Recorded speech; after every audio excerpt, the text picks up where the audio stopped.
Երբ որ նրանց մտցնում են բոլորի միասին գազային խցիկ, Կորչակը միակն էլ որ հասկանում է, թե ու դեպի ուր են տանում իրեն եւ այդ 200 հրյա երեխաներին։ Եթե այս երեքը ազատություն,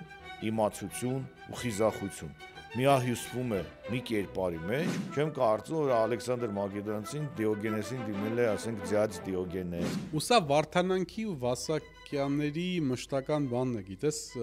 կռիվն է, հա։ Արա ջանդամ բան դատապարտող խոսք, որովհետեւ խոսք չասեցին, այսինքն անգամ կողմ խոսք կարող էին ասել։ Պատկերացնում ես Տոլստոյը, Դոստոևսկին, Չեխովը, Գոգոլը,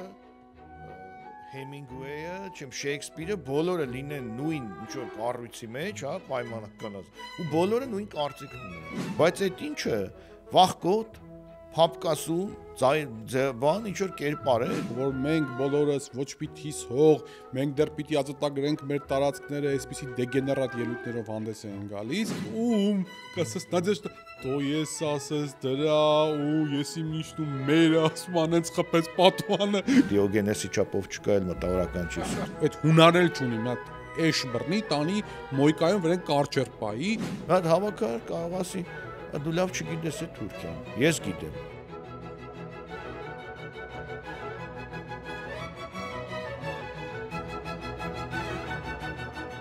Ողջույն 24-ի եթերում պրոզրույցի արդեն 8-րդ թողարկումն է, ավանդության համաձայն շնորհակալություն ենք հայտնում պրոզրույց 7-ը նայելու, այն քննարկելու մեկնաբանությունների, դիտողությունների ու առաջարկությունների համար։ Այսօր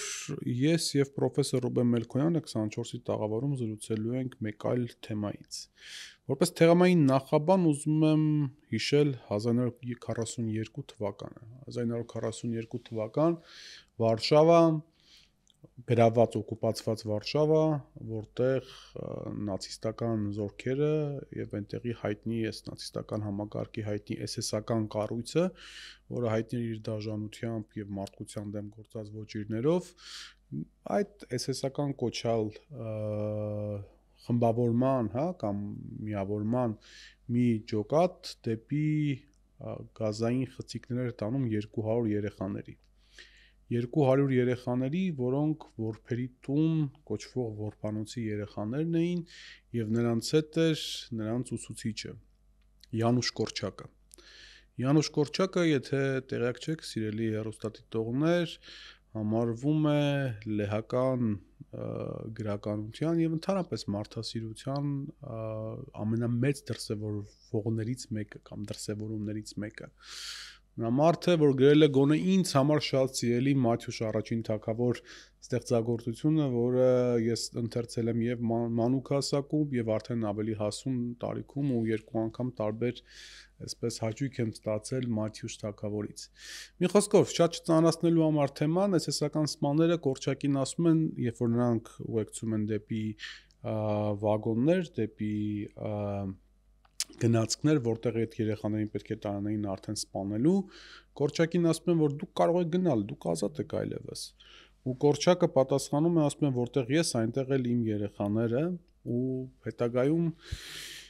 ասում են, որ երբ որ նրանց մտցնում են բոլորի միասին գազային խցիկ, Կորչակը միակն էլ որ հասկանում է, թե ու դեպի ուր են տանում իրեն եւ այդ 200 հրյա երեխաներին, ու երբ որ նրանց բոլորին սպանված այլևս դուրս են գալիս, տեսնում են, որ Կորչակը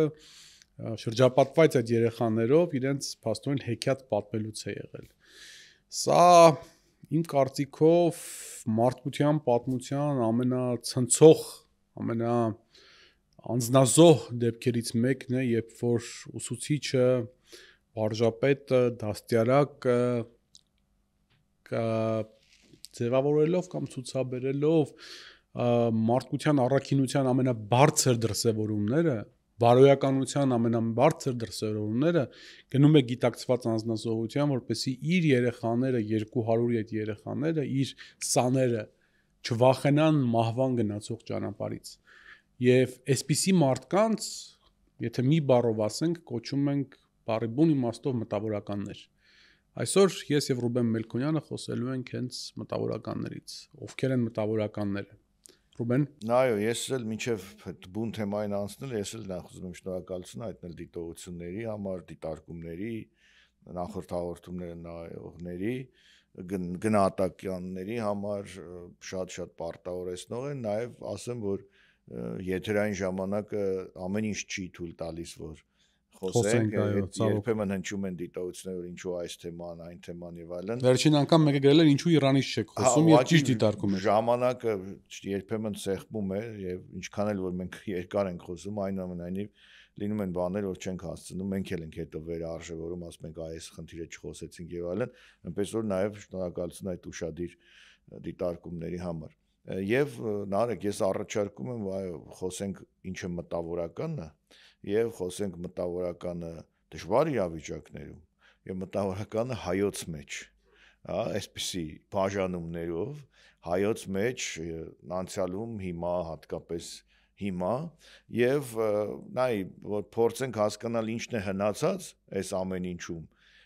եւ ինչն է adekvat, այսինքն արդյոք մտավորականի այն կարգավիճակը, որ կա հասարակության ինչ որ մի հատվածի ընկալումներում, դա այդպես է, թե դա հնացած է արդեն, եւ որպեսզի ոնց որ ֆիքսենք, ես գոնե երկար մտածել եմ, թե ում կարելի է կոչել մտավորական։ Եվ այստեղ բաժանում է այդտեղն, արդյոք բոլոր նկարիչները մտավորական են, թե ոչ, արդյոք բոլոր գրողները մտավորական են, թե ոչ, կապ չունի որ ազգի, Եվ եկել եմ այն համոզման, որ իրականում դա այդպես չէ։ Միգուցե կարելի է նրանց անվանել այլ անվնումով, ասենք, չգիտեմ, գրողներ, քանդակագործներ, արվեստագետներ եւ այլն եւ այլն։ Բայց պարտավոր է արվեստագետը լինել նաեւ մտավորական եւ պարտավոր է լինել լավ քաղաքացի, դա արդեն այլ խնդիր է։ Հետեւաբար ես ֆիքսել եմ ինձ համար 3 կարևոր, այսպես հմտություն կամ ասեմ կամ պարտադիր տար, որոնց համակցությունը այդ անձին թույլ է տալիս կոչել մտավորական։ Առաջինը իմ կարծիքով գիտելիքն է, իմացությունն է, ինտելեկտն է, այսինքն մարդ, ով լայն գիտելիքներ ունի, տեղեկացված է, ինտելեկտուալ է եւ այլն։ Երկրորդը իմ կարծիքով ազատությունն է, մարդը, որը ազատ է եւ կարող է իրեն հենց այդպես էլ պահել, եւ երրորդը խիզախությունն է, որ եթե խիզախ չէ, ապա այդ գիտելիքը չի կարող ինքը կիրառել։ Եթե այսինքն գիտի, որ սա սխալ է, բայց խիզախություն չունի դա ասելու, ես կարծում եմ, որ այդ մարդու կերպարը որպես մտավորական աղճատվում է։ Եթե այս 3-ը ազատություն,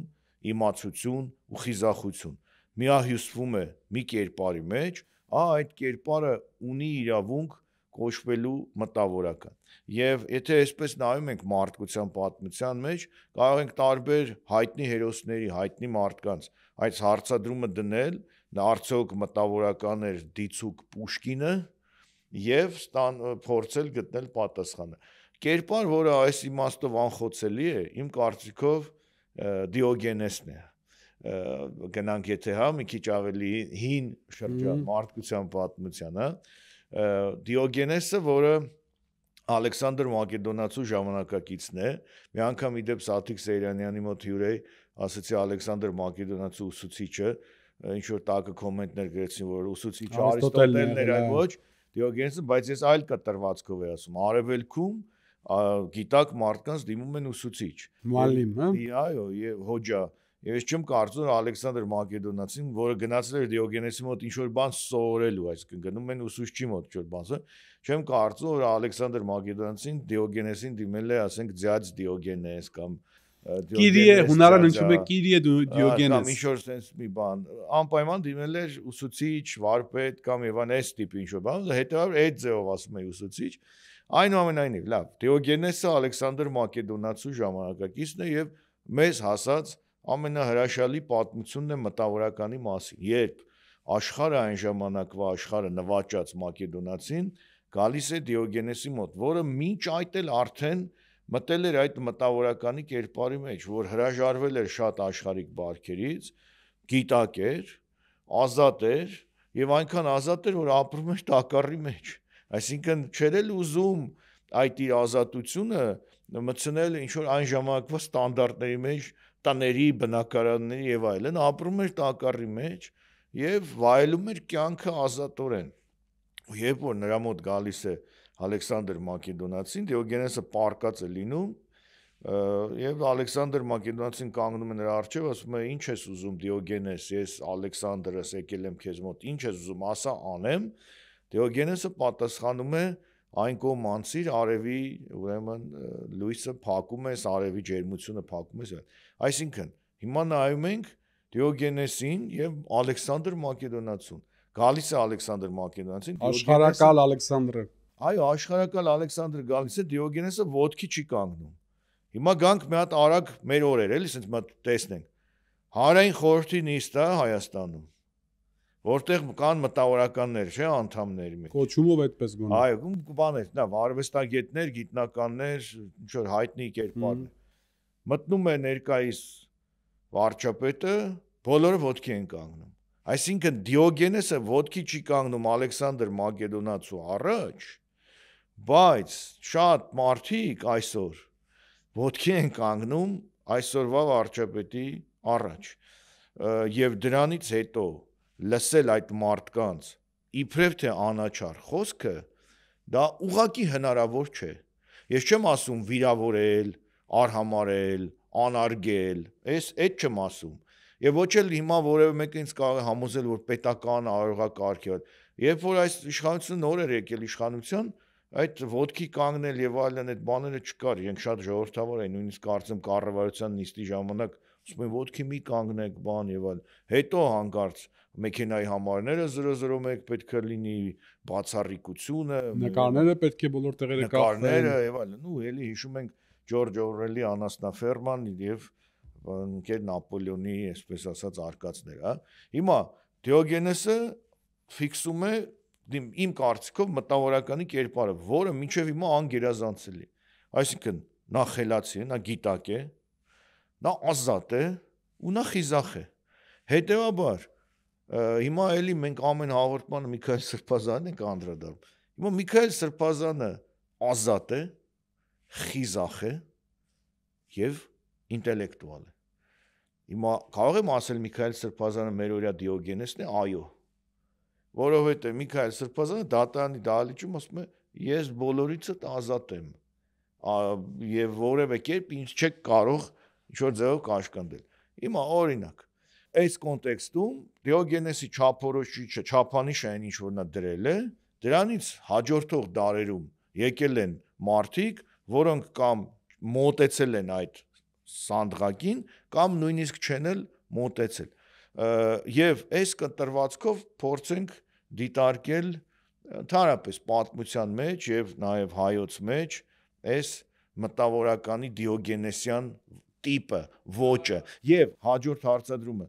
երբ որ հանրությունը ունենում է խնդիր, տարատեսակ, անախորժություն, պատերազմ, դժգոհություն, ապստամբություն եւ այլն,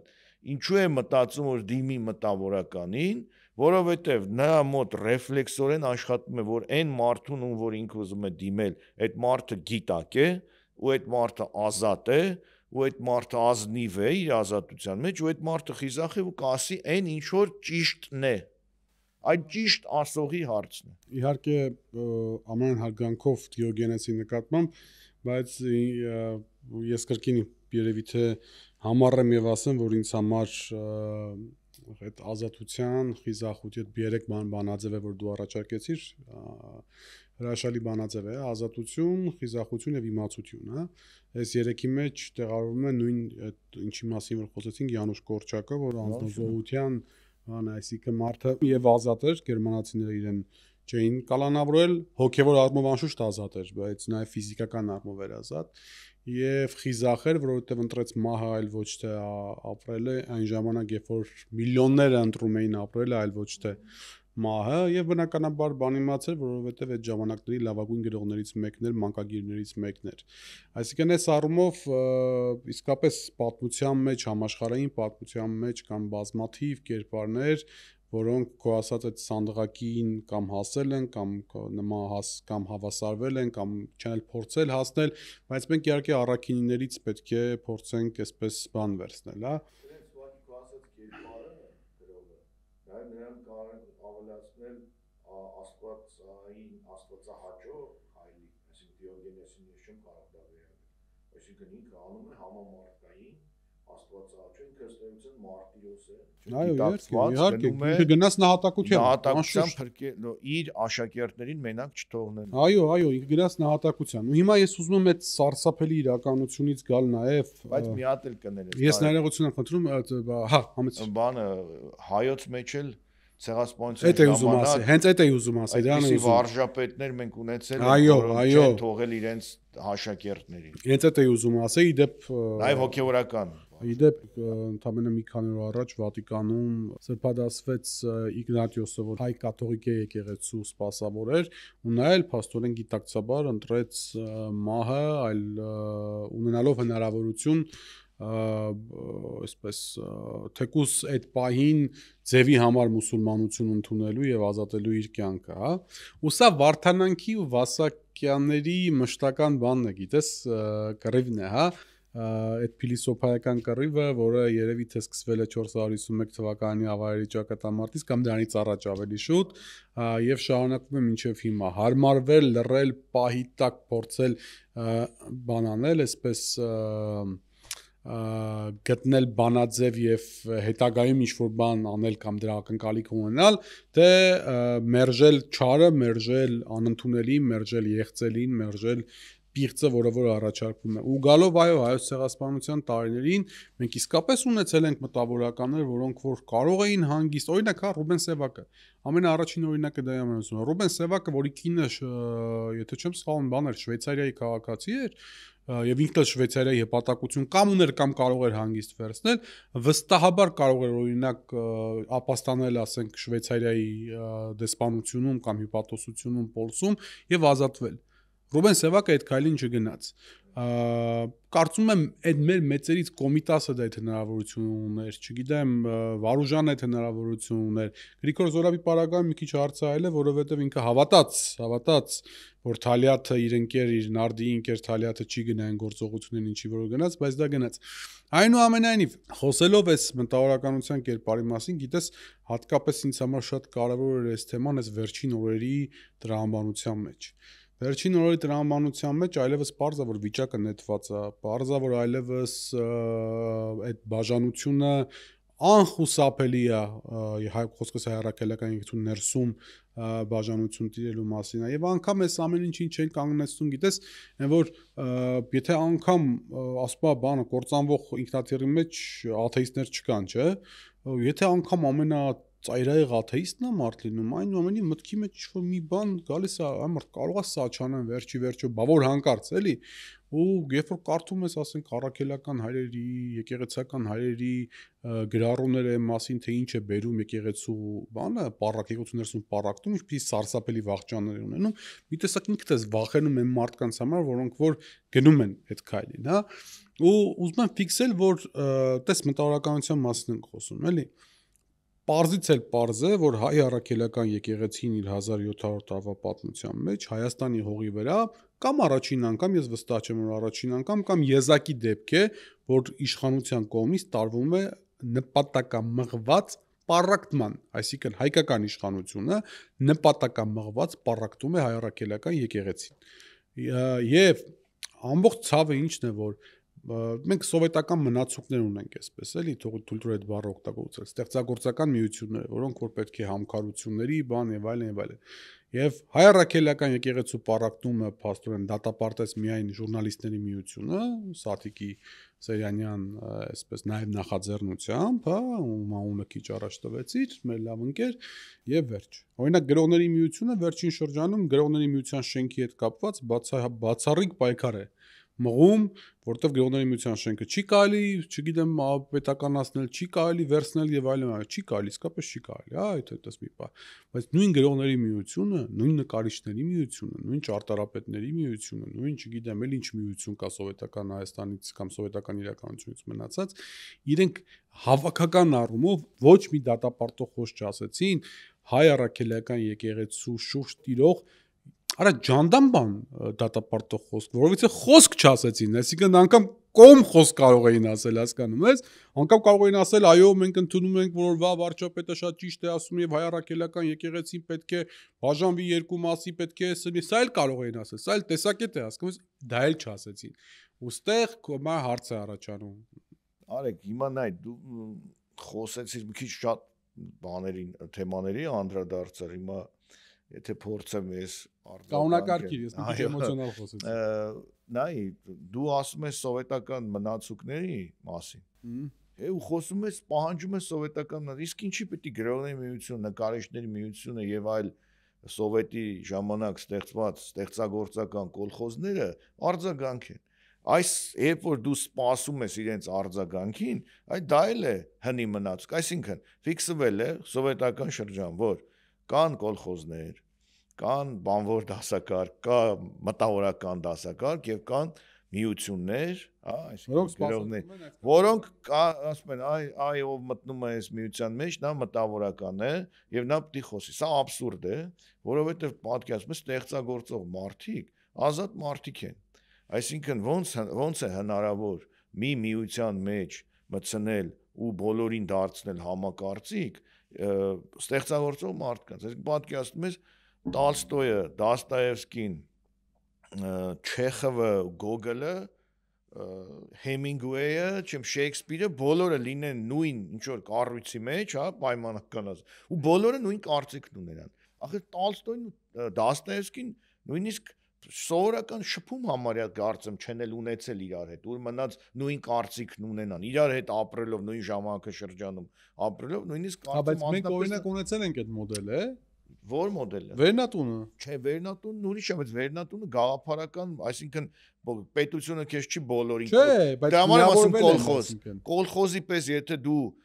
գյուղացիներին քշում ես կոլխոզ, գրողներին քշում ես գրողների միություն, նկարիչներին քշում ես նկարիչների միություն, դա առնում է կոլխոզ եւ ասում են, դե դավայ, մի հատ կոլխոզից հայտարարություն արեք։ Չի լինի։ Հիմա էլ ես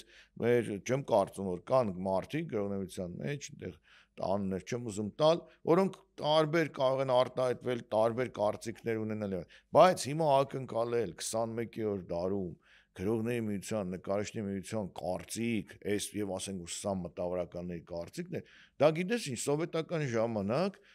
իրենց համար սարքել էին ինչ որ մի հատ զսպող բան, այդ ստեղծագործական միությունները, Պոլիտբյուրոն ասել էր, ուրեմն կլսեք այս միությունների կարծիքը եւ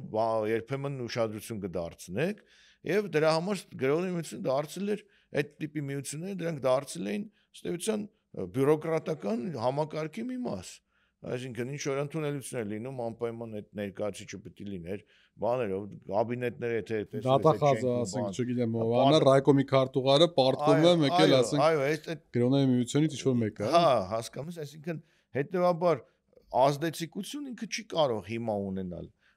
Այն ժամանակ, այսինքն սովետի ժամանակ այդ սպարտադրված կարծիքը, նա ժուրնալիստներինը մի քիչ ուրիշ է, որովհետև այս պայն ես կարծում դու ավելի լավ կիմանաս ժուրնալիստների միության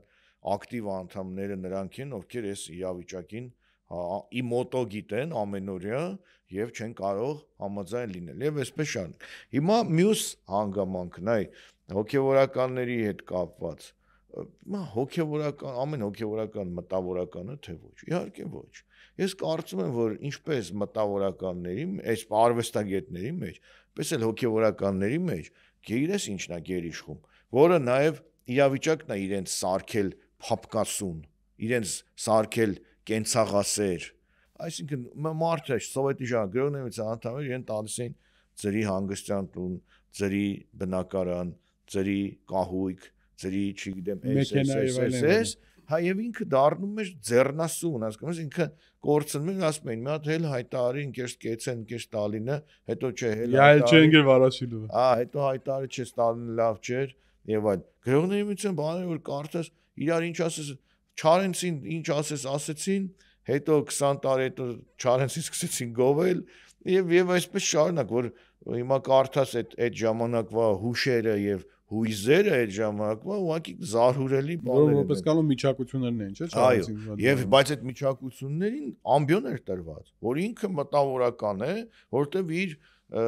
ծոցագրպանում կրում է կոմպոզիտորների միության անդամատոմսը, ուստի հանրությունը պետք է սպասի, թե ինչ է ասելու այս ինչը։ Բայց այդ ինչը վախկոտ, փապկասուն, բան ինչ որ կերպար էր, որը ոչ միայն այդպես էր իր իբնե, այդպես էր իրեն կերտել համակարգը, որ ինքը չխառնվի, բան չանի, գնա հանգստանալու եւ այլն,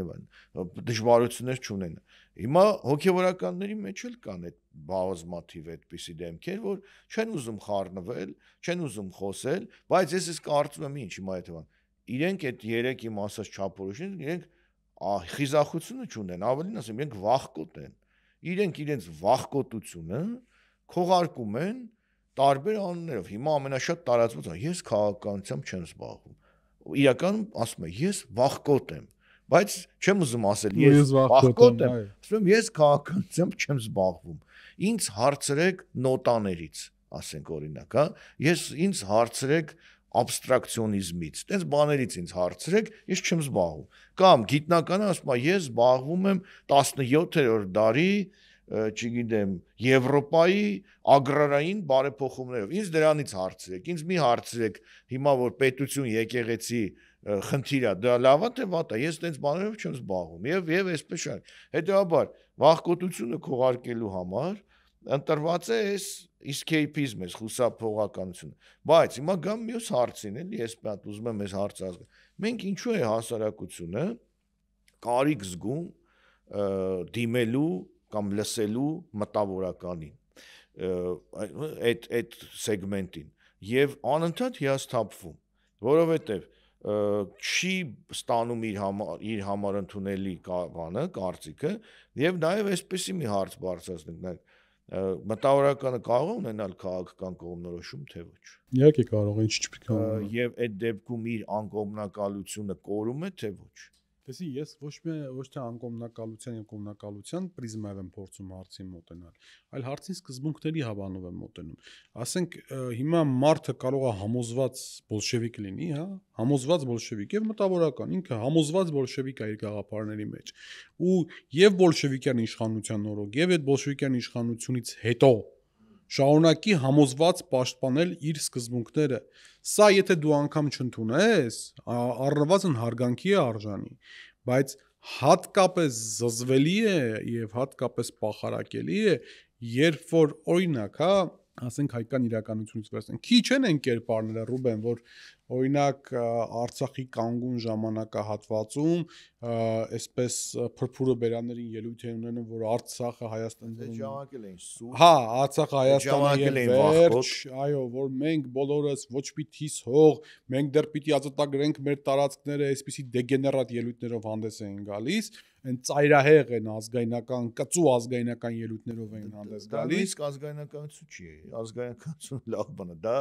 չգիտեմ։ Հա, վերջը, հա, ասենք չգիտեմ ինչով, ու հիմա ասենք օրինակ պայմանական եթե դասախոսեն, ասենք արգելում են օրինակ իրենց լսարաններում Արցախի մասին շատ խոսել, ասենք ասում են որ հա այդ Արարատի մոմենտը պետք է լա հասկանանք, էսի ճիշտ է թե սխալ է։ Ու այսպեսի բազմաթիվ դրսևորումներ, որ հատկապես զզվելին է դա, բայց դրա հետ միասին ես մի ուրիշ հարց եմ ուզում բանանել քննարկել, այսինքն գալով նաև մոտիվներին, հա։ Լսի, իրականում մտավորականի կամ կարծիք ու կեցվածք ունեցող մարդու համար միջ թվայնացված դարաշրջանը իդեալական պայմաններ էր ստեղծում։ Այսինքն վերջի վերջո այդ բլիզսկցելու հասկացություն կա, էլի, այսինքն երբ որ մեկը շատ հասանելի է դառնում, ինքը ամեն վարքյան կարող է դառնալ մասաների այսպես զոհը, հա, մի օր հերոսը, մի օր զոհը, այդպես հարաբերական ըստ օրվա տրամադրության եւ օրվա նարատիվների։ Այդ պարագայում, երբ որ ինքը այդ պաշտպանվածությունն ունենում է, իր խոսքը մի քիչ ավելի ազդեցիկ է հնչում, ասենք պայմանական պատկերացրա, չգիտեմ, սոցիալիստ հեղափոխականներից ասենք Պլեխանովին վերցրա, որ մտավորական էր, իր շրջանի մտավորական էր, կարծիք ու կեցվածք ունեցող մարդ էր, հա, ասենք Պլեխանովի հոդվածները մինչև հասնում էին օրինակ ռուսական կայսրություն, չէ, այդպես ընդհատակով բանով եւ այլն, դա պահանջված էր, որոշակի պահանջարկ ուներ, կամ խմի չենք հեռու գնում, սովետական տարիներին արգելված գրականության ցանկեր կային, չէ, որոնք որ բաներով ինքնաշեն տպագրություններով բաժանվում էին մեկը մյուսի սամիզդատով եւ այլն, ասենք Հələ պատկերացրա խոսքի չգիտեմ 80-ական թվականներին մեկը ասենք Սալժենիցին կամ Սախարովի ասենք ելույթները օրինակի համար 70-ական էլ լավ 80-ականներին հələ բաներ մի քիչ ծնհա սկսվեց, հա Գորբաչովյան ժամանակաշրջանում հատկապես, այսինքն դրանք պահանջված էին, մարդիկ մեկը մյուսին ձեռքի տակ էին բանանում, փոխանցում, անում, անում։ Ու հիմա պատկերացրա, խնդրում եմ, այդ նույն Սոլժենիցինին կամ որևիցե այլ մի մտավորական կերպարի, որ հավատում էր, որ այս կարգերի դեմ ինքը պետքա կռիվ տա, պայքարի եւ այլն, թվայնացված հայկական կամ ոչ հայկական Facebook-յան բանում տիրույթում։ Դու հասկանում ես այն ագրեսիվությունը, որով դեպի իրեն են կարողանում այս կամ այն քաղաքական եւ ուժային կենտրոնները ուղղորդել եւ ֆեյքային եւ ինչա շատ ավելի ցավալի է ոչ ֆեյքային կերպարների, այն տակի հայույանքները, մյուսը եւ այլն, նաեւ մտածող մարդու համար օբյեկտիվ եւ սուբյեկտիվ զգացողություն է առաջացնում չարտահայտվելու եւ չխոսելու այն տրամաբանությունից, որովհետեւ ինքը լսելի չի, համատարած աղմուկի մեջ իր ձայնը լսելի չի։ Հա, ճիշտ ես ասում, բայց դա նոր երևույթ չի, միշտ էլ այդ երևույթը կա, ուրեմն պետք է եթե լռում ես, դա էլ մի ուրիշ բան է։ Այսինքն դու ասում ես, որ ես լսելի չեմ, ուրեմն պետք է լռեմ, բայց եթե այդպես չէ, միշտ լինում են լսելիության աստիճաններ։ Այսինքն 100 հոգի քեզ չի լսում, 10 հոգի է լսում։ Միգուցե դրա համար 100 հոգի հայոյում է, դու 10 հոգու համար խոսել։ Իհարկե այդպես է, իհարկե որ դու խոսում ես ու բոլորի համար չես կարող խոսել։ Չէ, նկատի ունեմ ոչ թե հանրային խոսել, այլ ասենք փակ միջավայրում 10 հոգու համար խոսել, այլ ոչ թե հանրային խոսել։ Իսկ գիտես որ 11-րդը այն հանրայինում չի։ Եթե դու հանրային չխոսես, միգուցե այդ 10 էլ մնան։ Իսկ հանրային եթե խոսես, միգուցե 10-ը մի օր դառնան 100, մի օր դառնան 1000 եւ այսպես շարունակ։ Այսինքն այդ լռելն էլ այդքան բան չի, որովհետեւ իմ ուժը իմ լռության մեջ է, այդպիսի բան չկա, այսինքն եթե դու դժվար պահին չես արտահայտվում, փակ շրջանակներում։ Ես գիտես հիմա տենց մարդկանց ճանաչում եմ, գիտնականներ էլ, արվեստագետներ, դասախոսներ էլ, որոնք լուր են մնում, բայց հետո հանգարց ինձ կարող միջանցքում տեսնեն կամ դուրսը տեսնեն, սենց կամ բան նայելով շուրջ բոլոր դռոններին, բաներին հանգարց, բաներ, ինչ ականջն ասեմ, բայց գիտես ինչ որ սենց ինչ որ մի բան եւ համարեն, որ դա իրենց պարտքը կատարեցին, բայց հանրային տարածքներում իրենք լռում են, հասկանաս, բայց ինչն է բանը, իրենք միշտ են լռել, այդ տեսակը միշտ լռել է, ինքը ցարի ժամանակ է լռել, ինքը Լենինի ժամանակ լռել է, Ստալինի ժամանակ եւ այդպես շարունակ, բայց կներես 1000 անգամ օրինակ ԿՊ-ական դեպուտատներից մեկը, անուղակի չեմ ուզում տալ, զուտ դաստիարակությունից ես ելնելով, որ ճիշտ չի եմ համարում դա, էլի, ասենք նոր չէ, մի քանի տարի առաջ, այսպես երբ որ էլի հերթական կարմիր գիծներ հատվել, Արցախյան հարցում այդ ամբողջ ողբերգական շրջաններ, այսպես պատահաբար փողոցում տեսավ ականջիս ասում, լսի ասում, բայց որ շատ համախմբվեն, գիտես, չէ, կարող է բան փոխվի, էլի, sense կամած, այսպես։ Ես հələ աշխատավարձը ստանամ, բայց որ շատ համախմբվեք կմիանամ ձեզ։ Հա որպես էլի շարունակեմ, հա, տեսակն եմ ճանաչում, ասում, ես ձեր տեսակը գիտեմ։ Լավ, հիմա բանի հետ կապված էլի, այս խիզախության, այս սովետական շրջանում երկու հայի մասին, հա, կարճ խոսենք։ Մեկը Լենինգրադում Հովսեփ Օրբելին, որը չէր լռում Ստալինյան շրջանում, բայց ինչպես չէր լռում։ Ոչ թե քաղաքական, բայց իր պահվածքով նաև մարդկանց որոշակի ազդեցություն էր թողում։ Ասենք Ստալինը որոշել էր Էրմիտաժից ինչ որ մաս հավաքածու վաճառել, ինքը նամակ էր գրում Ստալինին, ասում է չի կարելի։ Դուք հասկանում եք, ընդ որում պաշտպանում է, գիտես ում Շապու երկրորդի սպասքը, բանի, արծաթե սպասքը։ Ասում է չի կարելի, այդ ոնց կարելի է դա ծախել։ Եվ հասկանում ես Ստալինին, Հովսեփ Օրբելին գրում, ասում է ինչ որ որոշել ես, սխալ ես անում, մի արա։ Ու Ստալինը համաձայնվում է Օրբելու հետ։ Կամ ասենք ասում են Օրբելուն, ասում են ցուցակ տուր Էրմիտաժում աշխատող ազնվականների, նախկինների։ Առաջինը իր անունն է գրում։ Ասում են, ես ինչ ես գրել, ասում եմ, ես որ իմ տոհմը Օրբելի հայ իշխանական տող, որ մենք ազնվական էինք, ես դուք ուր էիք, ես մի կվառուս ազնվականներն, եւ այսպես շարունակ։ Եվ Հայաստանում Հովհաննես Շիրազ անկառավարելի մտավորական, իհարկե բան, հախուռն, չէ, տաղանդ, հանճար, ինչ էր, գիտակ էր, վախ չուներ, ընդհանրապես չուներ եւ ազատ էր շատ, չէ, եւ ինչպես էր Շիրազը օրինակ շատ հայտնի պատմություն կա, ինչպես էր շփվում պաշտոնյաների հետ, երբ որ մտնում էր ինչ որ մի պաշտոնյայի սենյակ։ ասենք կուսակցական ինչ-որ մի բան էր։ Ցանկացած կուսակցական կամ ինչ։ Դուրը բացում էր եւ այդ մարդուն չէր ասում էր բարև աթոռ։ Ինքը բարևում էր աթոռին, որովհետեւ ինքը գիտեր, որ աթոռի հետ է իր գործը եւ ասում էր հիմա այս աթոռին Պողոսյանն է, Վաղը Պետրոսյանն է, Միսորը Կիրակոսյանն է, կապ չունի։ Աթոռին էր դիմում, ասում էր իմ գործը աթոռի է։ Ընդ որում գրավորել ունի, երբեմն տենց բանաստեղծական հանգավորված, որ չգիտեմ ինչի չես տպում Շիրազի գործը եւ այլն, ինչ որ հրատարակչին եւ այլն։ Հիմա Շիրազին ինչի էին մարդիկ սպասում, դիմում կամ ակնկալում, որ ինչ որ մի բան կասի, երբեմն միգուցե ոչ կանոնակարգված բառը պաշարով եւ այլն, որովհետեւ Շիրազը այդ ժամանակվա Դիոգենեսն էր։ Այսինքն Շիրազին եթե գային ասեին ինչ ես ուզում այդ ժամանակվա ցեկայի քարտուղարը, պետք է ասեր մի քիչ ենքում գնա, ասենք Ներեց բանը, այդ հետաքրքիր պատմություն կա Շիրազի հետ կապված, հանգուցյալ Գուրգեն Եղիազարյանը իրավապահ համակարգում բավական երկար աշխատած, ԱԱԾ նախկին պետի նախկին տեղակալ, ինքն է այնց պատմել, ասում է, որ բանի Կրոպսկայի դպրոցում է սովորում, ասում է այդ ժամանակ փոքր երեխա էի, այսինքն դպրոցական երեխա էի, ասում է մի դասղիկ ունեինք, ասում բավական ակտիվ, այդ կոմունիտական տրամաբանության մեջ մյուս եւ այլն, ասում է մի օր ասած երեխան ասած գնանք Շիրազին կանչենք իր ցերեկույթը կազմակերպենք, ասում է ու ասում է հավաքեց դպրոցում մեր դասարանում ասում է ակտիվ երեխեքին, ասում է ինձ տալա որպես լավ սովորող տղա, մի երկու աղջիկ ինքն այդպես պատկերացա հիմա կոմունիտական այդ խոպոպիկներով, դերիայով, բանով եւ այլն, այդ աղջիկը երիտասարդ տարիներին արդեն դասղիկ ա եղել, ասենք պայմանական 19-20 տարեկան, հա։ Այս երեխեքին հավաքում է գնում է Շիրազից տուն, ասում է դուրը որ խփեց, ասում նախ մի երկու րոպե ձեն չկար, հետո ինչ որ տան մեջ տենց բան սկսվեց, իրարանցում սկսվեց, ինչ որ տենց բաների ձայն սկսվեց, հողաթափերի ձայն լսվեց եւ այլն, հազոց, մազոց, չգիտեմ, ինչ որ տենց մի ակտիվ միջ է, ասում դուրը բացեց, ասում Շիրազը սենց զզվանքով մեր վրա է նայում, ասում այս աղջիկը բան դասղեկել, իր ամբողջ ուժը հավաքեց, այս վարպետ բարևեց, ձեն չի անում, լա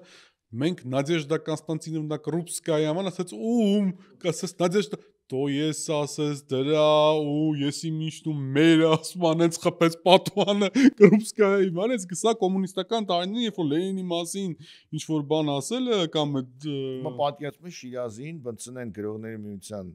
համագոյն ասում եմ հիմա մենք որոշում ենք այս բանը այս հայտարարությունը ընդունել ոնց կարող է ինքը այսինքն համակերպվի, համաձայնվի եւ այլն։ Հիմա կարող ենք ասել, որ Շիրազը մտավորական է, միանշանակ։ Հիմա այդ նույն հարցը դրում են, այսինքն այդ անկախությունն, ազատությունը ուներ։ Շիրազից մարդը ակնկալում էր մի բան, այո։ Հիմա բանը մտավորականը քաղաքական կողմնորոշում կարող է ունենալ թե ոչ։ Այո, բայց ոչ կուսակցական։ Այսինքն չի կարող ասել, ասենք եթե ես այս կուսակցությունից եմ, ուրեմն այ քննադատում եմ իշխանությանը կամ քննադատում եմ ընդդիմությանը, եթե իմ կուսակցությունը իշխանության, հա, բայց դա սխալ է, դա ընդունել չի, բայց մտավորականը կարող ունենա այդ պահի իշխանությանը դեմ ինչ որ մի բան, հետո մյուս, չգիտեմ, 5 տարի հետո ընդդիմությունը գա իշխանության, մեկ այլ ուժ գա իշխանության, կարող է նրա հետ համաձայնի, կարող է նրա հետ համաձայն չլինի, բայց այնուամենայնիվ ինքը պետք է միշտ իր ազատությունն ու իր խիզախությունը պաշտպանի եւ դրանով է որ ինքը կարող է այդ կոչմանը գնա։ Հիմա մենք այսօրվա մեր այս փնտրտուքներում այ դրա պակասն ունենք, որ չենք կարողանում հասկանալ եւ մնայ էլի պիտի ես մի քանի սրբազանից խոսամ։ Երբ որ բանը Փաշինյանը ընդդիմություն էր ու բանտում էր, մի քանի սրբազան գնացել է իրան այցելել է։ Հետաքրքիրը Փաշինյանը գնալու է այցելի։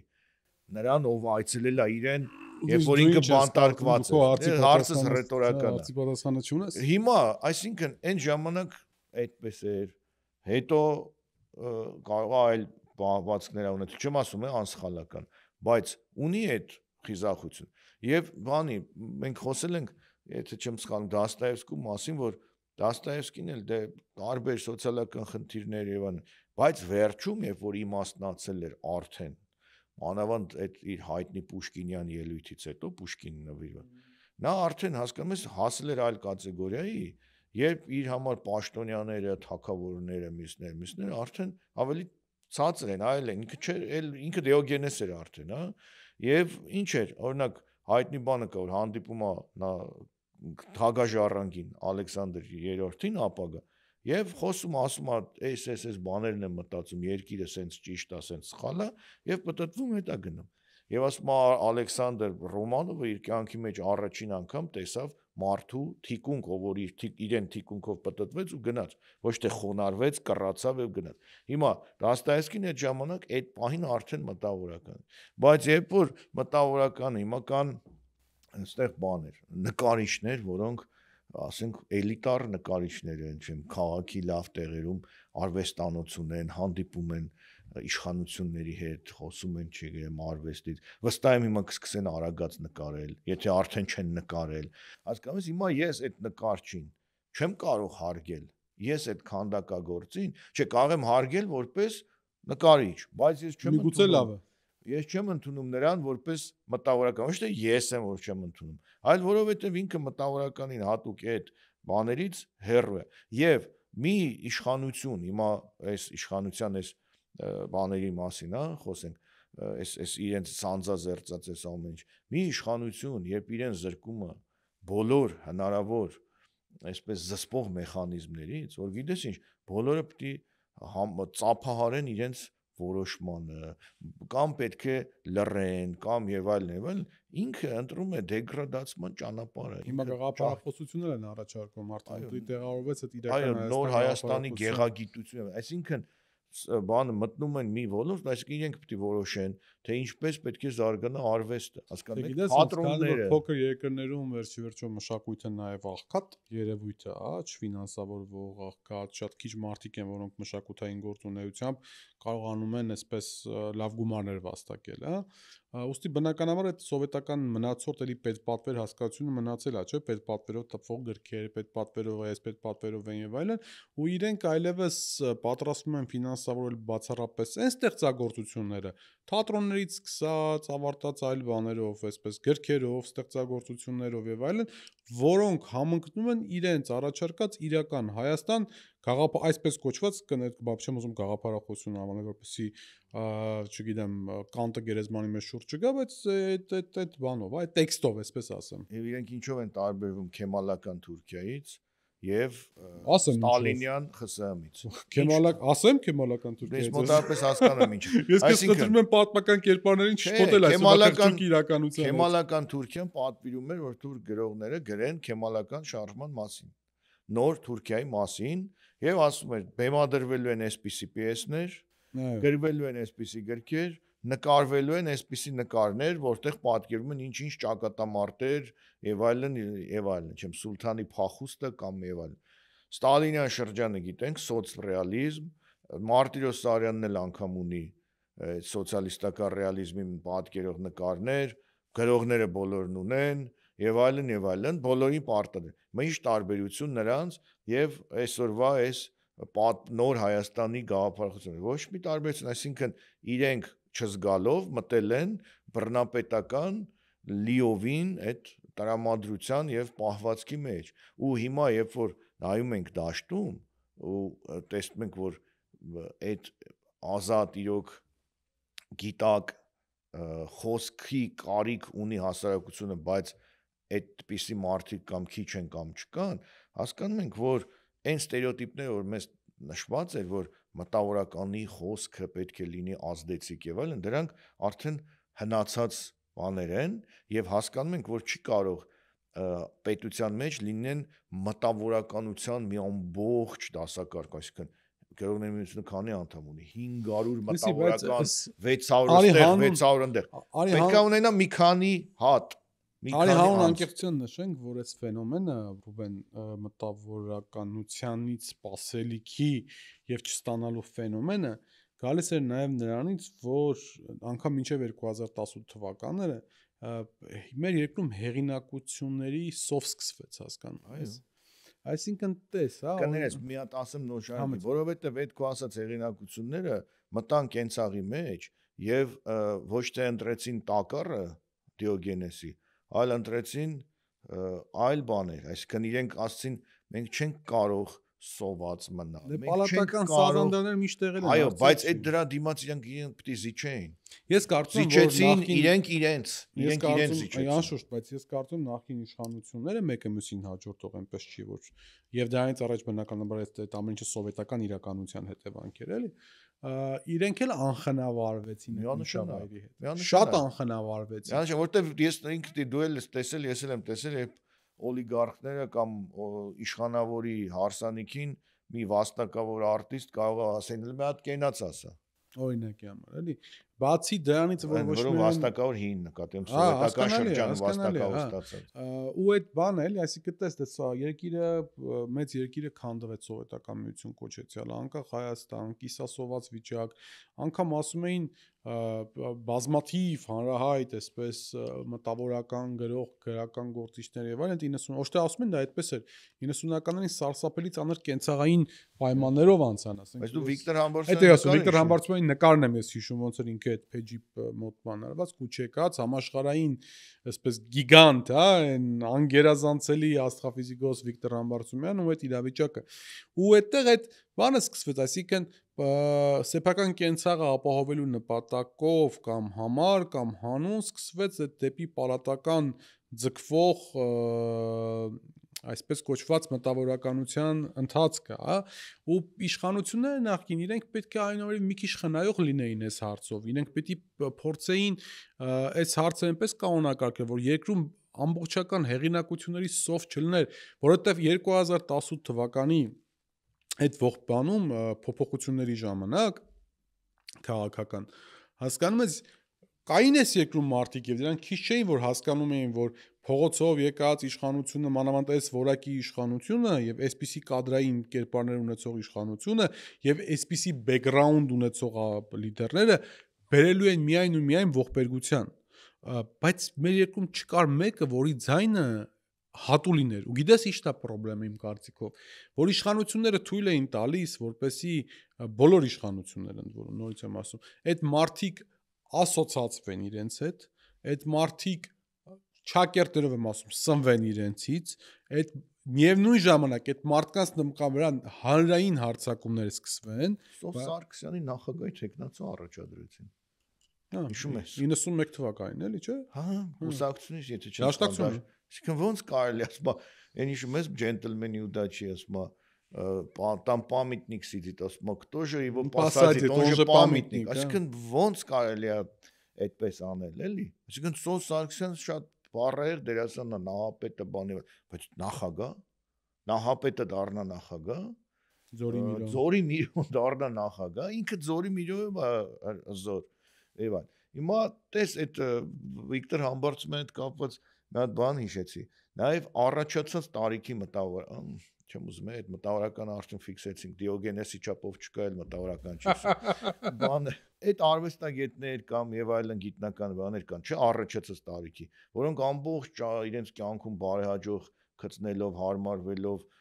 եւ մտահոգ լռելով եկել հասել են ինչ-որ տարիքի այդ ընթացքում բաներ բարեկեցություն ձեռք բերելով փառք պատիվ մեդալներ եւ մնացել մի թիրախ Կոմիտասի Պանթեոնը որ իրենց վերջին հանգրվանը գտնեն այնտեղ եւ հիմա արդեն իրենք լռում են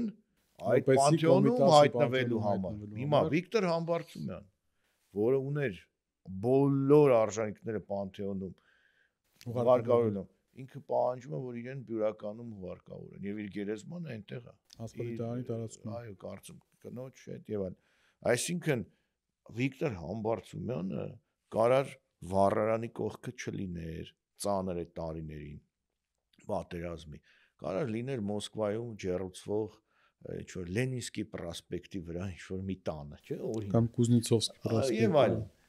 բայց ինքը այդ վառարանի կողքին էր եւ այլ եւ չերել ուզում Պանթեոն հետ դու ճիշտ բան ասցիր որ պիտի պետությունը մտավորականներին խնայի բայց պետք է զգուշ խնայի որ իրենց հետ չասոցացվեն որտեղ հենց շատ ասոցացվեցին այդ դա խնայել չէ հիմա տես օրինակ երկու տարբեր փուլերի օրինակ բերենք ես խնայել է հենց ասոցացնելու հետ է ինքնատի ունի այսինքն պետությունը ամեն ինչ պետք է անի որպեսի այո մտավորականների նկատմամբ ունենա վերաբերմունք նաև մրցող վերաբերմունք, հա, այսինքն նաև այդ կռվի վերաբերմունք, անհաշտ կռվի վերաբերմունք տեղտեղ, բայց դրա հետ միասին երբեք այնպես չպետք անի, որ այդ մտավորականները, որոնց խոսքի կարիքի հետագայում իրենց համար է պետք լինելու, հասկանում ես, որովհետև միշտ ցույց է տվում, չէ՞, որ երկու ինչ-որ բան փոփոխվում է, անմիջապես հարձակվում են նախկինների վրա, հա, եւ այդտեղ մարդիկ են պետք լինելու, որոնք որ արդարության ձայն են բարձրացնելու, որոնք որ չեն ասոցացվելու այդ իշխանության հետ։ Մեր մոտ ցավոք սրտի սենց է, այդ բաները պալատական ընդունելությունների ժամանակ մարդիկ գրեթե նույնն են, ովքեր որ ողջ են, իշխանությունները փոխվում են։ Եվ նայ, բայց գրեթե, որտեվ կան մարդիկ, որ այդպես չեն։ Երկու օրինակ բերեմ, բանը Պուշկինին, Պուշկինը մտավորական էր, երբեմն տենց ինչ որ հախուռն չէր, մի քիչ շատ բան դուելներին տրված, դուելներին տրվածը չի նշանակում կարող մտավորական չէ։ Չէ, դե ասենք Լերմոնտովը մտավորական է, թե մտավորական չէ։ Երբեմն բաները ոնց Լերմոնտովը մի քիչ բան օրինակներից բերեմ, շուտ է մահացել եւ լսի, բայց հասկացա, բանկ ասել տաղանդավոր էր, բայց տաղանդավորը միանշանակ տաղանդավոր է, բայց թե Պուշկինը եւ թե Լերմոնտովը այդ կարգերի դեմ թեկուս ոչ ուղակի, թեկուս ոչ բան, բայց կռիվտված կերպարներ են։ Հիմա դրա համար էի ասում, էլի Պուշկինին հենց դրա համար է։ Прощай, немытая Россия, страна господства народов։ Այո, բայց մի հատ էլ կա, որ Պուշկինին կանչում է իր մոտ Նիկոլայ առաջին ցար ասմլարի հետ, տեսնեմ այդ ինչ էս այդքան։ Ասած ինչ է տղա ջան։ Այդքան բողոքում գրում եւ այլն եւ այլն։ Հիմա Նիկոլայ ուզում էր գուրգուրեր Պուշկինին։ Ոչ ուղիղ իմաստով։ Այսինքն ուզում էր խնայել Պուշկինի հերթական մենամարտից հետո իդեպ ցարն է, որ երբ որ մահանում է Պուշկինը, ցարն է, որ վերցնում է իր խնամքին, կարծեմ Պուշկինի պարտքերն է վճարում, Դանտեսի հետ մենամարտից հետո, այո, ընտանիքին եւ այլն ամեն ինչ հոգում է։ Հիմա նայ Պուշկինին կանչում է ցարը, ասում է այդքան բողոքում ես, ինչ ես անում եւ այլն։ Պուշկինը այդ նույն պահվածքը չի պահում է ցարի մոտ։ Պարզ է, երբ դե քիչ ժամանում ձեռքը համբուրի, եթե չի համբուրում։ Հետո կարծեմ մի բան էլ ունի գրած այդ մասին, ցարի հետ հանդիպման մասին եւ այլն, այսինքն փոխվում է։ Հիմա դու արի մի հատ ժամանակային թռնենք, հասնենք սովետական միության փլուզման շրջան։ Հələ դու տես հայ մտավորականների մի հատ փաղանք, որը սովետական պարլամենտում բառից բուն իմաստով հայհոյում էին Գորբաչովին։ Հա։ Հենրիկ Գիցյանը, Սիլվա Կապուտիկյան եւ ԵՊՀ ռեկտոր ուրեմն Սերգեյ Ալեքսանդրովիչ Համբարձումյան, որը այդ իր Գյումրեցու Բարսասակ այդ իր կերպարով ինչեր է խոսում, ինչեր է ասում ակադեմիկոսը, իրական ազատ մտավորական է, բայց ում ասում է ոչ թե ինչ որ փոքր երկրի, սովետական միության, կայսրության ղեկավար, ու այդ ովքեր էին ռմբակոծում խորհրդային այդ քաղաքական համակարգ, այդ որ մտավորական, որոնց սովետական Հայաստանի ղեկավարները այնպես էին պահել, որ չվնասեն իրենց ոչ իրենց հետ ասոցացվի, հիմա ասենք Սերգեյ Համբարձումյանը ԵՊ ռեկտոր, ակադեմիայի նախագահ, ակադեմիկոս եւ այլ տարբեր պաշտոններ, չէ, բայց ազատ էր նա, ոչ չէին կարա իրեն զանգեին ասեն, այս ինչ բանն արա, այն էլ հրամայական իմպերատիվ տոնով, բացի իր անձնական խարիզմայից, նաեւ մտածել են, որ սենց մարդիկ են պետք, ու այդ մարդը երբ որ եկավ սուր պահը, գնաց ու Մոսկվայում ոչ թե կարծիք հայտնեց, սուր կարծիք հայտնեց, հասկանում ես, այ դրա համար, այսինքն պետությունը խնայում է, եթե մտավորականին չի կարում սարքի ձեռնասուն, կամ դատում է, ինչպես հիմա դատել է սրբազաններին, կամ, չգիտեմ, ավելի վատ արտաքսում են, եսիմ ինչ կամ պայմաններ են, թունավոր պայմաններ են ստեղծում, եթե իրավունքը թույլ է տալիս նախկինում, չէ, մահապատժի են հետարկում, Ջորդան Բրունոին վառում են, չգիտեմ, եւ այսպես շարունակ։ Հասկանաս, այս կտրվածքով, երբ որ նայում ենք, մտավորականությունը ոչ միայն հասարակությանն է պետք, այլև մտավորականությունը պետք է պետությանն ու իշխանությանն, բայց իրական մտավորականություն։ Չէ, հիմա այս պարագայում քանի որ մեր մոտ վերից վար էսպես ամոչ կամած գնում ենք դեպի վերջնական ավտորիտար կառավարում, հա, անգամ դիկտատորական կառավարման հոտ առնում ես ամեն ինչից, հիմա այլևս մեր մոտ անգամ ռեժիսուրայով են զբաղվում, անգամ արդեն ասում են օրինակ սցենարը այդ բանի թատերական ներկայացման բանը։ Դեսի, բայց այստեղ էլ մի բան կա, էլի, ասենք տես, հիմա օրինակի համար մենք պետք է ակնկալենք, հա, այդ օրինակ է տաղմուկ հանած ներկայացումը, էլի, Մկոյի եւ բնացածի մասնակցությամբ։ Օրինակ, ես չգիտեմ, մենք պետք է ակնկալենք, ասենք Մկրտիչ Արզումանյանից քաղաքացիական բարձր գիտակցություն, թե ոչ։ Կամ որևիցե այլ կերպարից, այսինքն ստեղ էլա միգուցե մենք ենք շատ սպասում ու իրանք չպետք է այլ այդ միգուցե ինքը լավ դերասան է, բայց պատերի չի որ ինքը մեր ասելիքը է դա, մենք ինչի ենք սպասում բոլորից, որ լինեն Դիոգենես։ Դիոգենեսները եզակի են։ Ինչի ենք սպասում, որ բոլորը լինեն Շիրազ։ Ինչի ենք սպասում, որ բոլորը լինեն Սերգեյ Համբարձումյան։ Եվ վերջապես Յանուշ Գորչակ։ Գորչակ, իրանք եզակիներ են եւ երբ որ ժողովուրդը սպասում է ինչ որ կարծիքի, նրանցից է սպասում եւ եթե դու արդեն քո կերպարը ինչ որ ձևով արատավորել չասեմ, հարմարեցնել ես իրավիճակ։ Հիմա նայ, եթե դու նախկինում չես ասել, պարոն վարչապետ, էս ի՞նչ է կատարվում, ու հետո ասում ես, պարոն վարչապետ, միթե սա իրականություն է, հա, տենց 2015-ին տենց բան կար, չէ՞։ Այո, երկին։ Դու, այսինքն բայն ժամանակ չէիր ասում էս ինչա,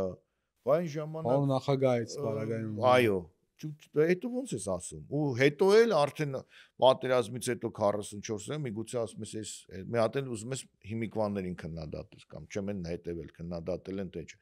Բայց դու այդ դրա իրավունքը արդեն չունես։ Այ նա ով որ այդ ստատիկ այդ բանը պահել է, այդ իր մտավորականի։ Նա էլ կարող նրա իրավունք ունի։ Մեկ էլ ես մեկ գիտես ինչ բառերից դու լավ օրինակ բեր, որ նույն մարդիկ ընդունելություններին ինչ կապ ունի նախագահը ով է Տեր-Պետրոսյանն, Քոչարյանն, եթե ողջին նույն ձևի շարված։ Հա, նույն այդ նախագահական գնան ուրախ այդ, ասենք 90 տարեկան, բայց պատանեկան ավյունով սպասեն, թե երբ պետք է իրենց ձեռքը սեղմեն կամ իրենց ինչ որ մեդալ տան կամ եւ այլն, ու բանը այն հայտնի խոսք չէ, որ բանի Կալչակի խոսքն է, չէ՞։ Որ մեկը որ ասում մի խփեք, մի մեղադրեք բաներին, դաշնակահարներին, արմնավաճառներին եւ էլի ինչ որ բան, նրանք ծառայում են բոլոր իշխանություններին, հա, մոտավորապես, հա։ Ասացված կլսել է, չգիտեմ, Կոլչակին է։ Կարծեմ Կոլչակն է ասում։ Հա։ Մեկը դաշնակահարներին ու արմնավաճառներին հիշում եմ մի մարդու անուն եմ ուզում բերել։ Մի բառը ասեմ վերջացնեմ, էլի։ Ես նաև երբեմն քո մոտ եմ նկատել մի տարբեր միջոցառում։ Մենք նաև այդ բառի իմաստը, բառերը շատ ենք շռայլում, այսինքն վարպետ, ոնց կարելի է ասել հիմա վարպետ, ինչ մարդկանց, որոնք հակառակ լավ կոմպոզիտոր են, լավ դերասան են կամ լավ ինչ գրող են կամ ինչ են, բայց վարպետ բառի այդ բանը